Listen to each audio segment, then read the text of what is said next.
what you do for us, and I just want to say thank you. Thank you, Laurence. It's proud to be here, and proud to this association, because we can get things done. We all work together, and particularly when things are really wrong. It takes a while sometimes and frustrating, but I'm glad that the outcome was good, and there's more to be done, though. Yeah, I agree. What is the next goal for AOPA as far as this pilot shortage, how it's affecting the country? I think of it as a crisis, really. It's certainly the biggest opportunity I've ever seen in aviation in over my 40 years of flying, being part of it for a long time. It's for a young person to have the opportunity to get into aviation and make a living at it, either whether they start out in a CFI or professional career of the airline or business aviation. Controllers, doesn't really matter. Technicians, mechanics. There isn't anybody that I don't talk to in the industry that doesn't say number one issue is getting people in the supply and willing to pay fair wages. So I've never seen it so good. That's one of the reasons we kicked off that 4 years ago, started that You Can Fly Academy, which was all about getting the STEM education in high school. I'm really proud that we've got 80 high schools this year with 9th grade, 30 schools testing the 10th grade. 11th grade will come out this fall. Huh? So in the next 3 years, we'll have it complete, available for all 50 states as part of the STEM education program. There's huge demand for it. So we just got to get the airlines and the manufacturers and the government aligned to help support this so we can keep it free to every high school. Right. That's fantastic. That's really important. It's interesting. There's been, yourself, you started in high school, right? Right. Yeah, and I started in high school. And, yeah. And it changes your life. Road, right? Yeah, right. Fork in the road and you choose it. Right. And it makes life way better. Yeah, I agree. Exciting. So it's been exciting to see the rollout and the donations that have supported that. And now it's time to go to kind of an industrial strength level of make it big. And it's now been proven that there's demand. And the outcomes for these people that take education in aviation, it's going to help their lives, and even if they never go into aviation, they'll appreciate it, and I guarantee their math skills will be better. Oh, yeah, absolutely, because they're motivated. Right. Yeah, I agree. It's nice to see.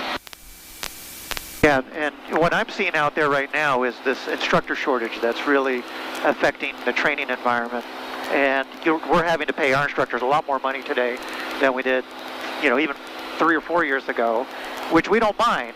I think it's a profession that should be paid very well, but that, of course, the consumer, the student pilot, is the one that really is paying for that. What do you see that, as far as instructor tools that we can, that AOPA has that can induce more people to become instructors? Is there anything in the works on that? Yeah, there's actually 4 phases of the thing called You Can Fly. The first piece is the STEM education in high schools. The second piece is really for us working with this adaptive learning for flight schools like yourselves, but for the mom and pop flight schools that need to have a little bit of structure about here's how you work with this student, here's how good and CFI might deliver this message, and then so the student knows where they're at all the time in a tracking system. We're working on getting that fully evolved over the next 24 months. Many flight schools have said we really need this because they need a structure, and by the nature of a CFI, they come and they go for the most part, and they don't have enough time to learn how to be a good teacher, right, as much as we think they can make them a good ambassador for aviation as well. So this is really kind of an adaptive learning process that I think it's going to change the way the outcomes have been. For everybody that takes a lesson, we lose 80% of them that quit for some reason or another, and just painfully wrong because it's usually not the money. Even though it's important, but figuring out how to get it right, do more simulation, all that, it's not the reason. Number one reason. Number one is this. Lost their instructor, mechanical on the airplane, nobody called them back, all the basic customer service tenets of it that we can help them professionalize. Yeah, that's great. I'd love to see more of that because that's so important right now. And then what about getting airline guys that are retiring into the system to become instructors? Because they have so much experience and wisdom, we could really use them. Both, we worked first, we did a little focus group on the airline guys at 65 years old, they're out. And many of them grew up on a GA side or have an interest in teaching, and they are really highly experienced, particularly for instruments and at more advanced levels, enjoy teaching. And their first concern was, can we get insurance to protect their own families, the state and all that.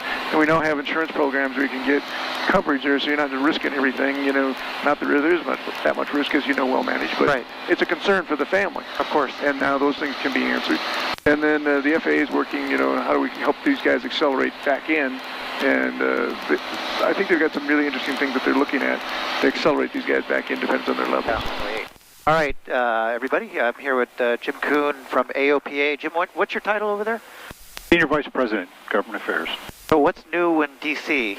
that is touching everybody else on the ground? Well, the big issue right now is the government shutdown. So we're hopeful that we're going to get that resolved. Or, Congress and the President can work something out on security issue, but it's starting to impact certain things the FAA does, and that's going to have an impact on pilots. So we're trying to convince folks to work out a solution on the broader issue of border security, so we're not negatively impacted.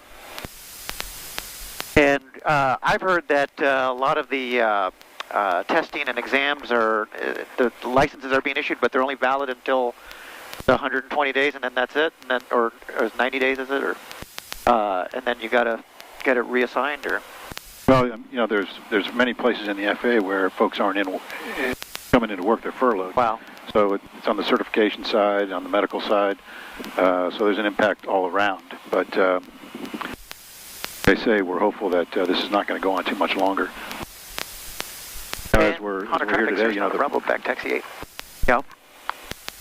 President is addressing the country tonight, so right.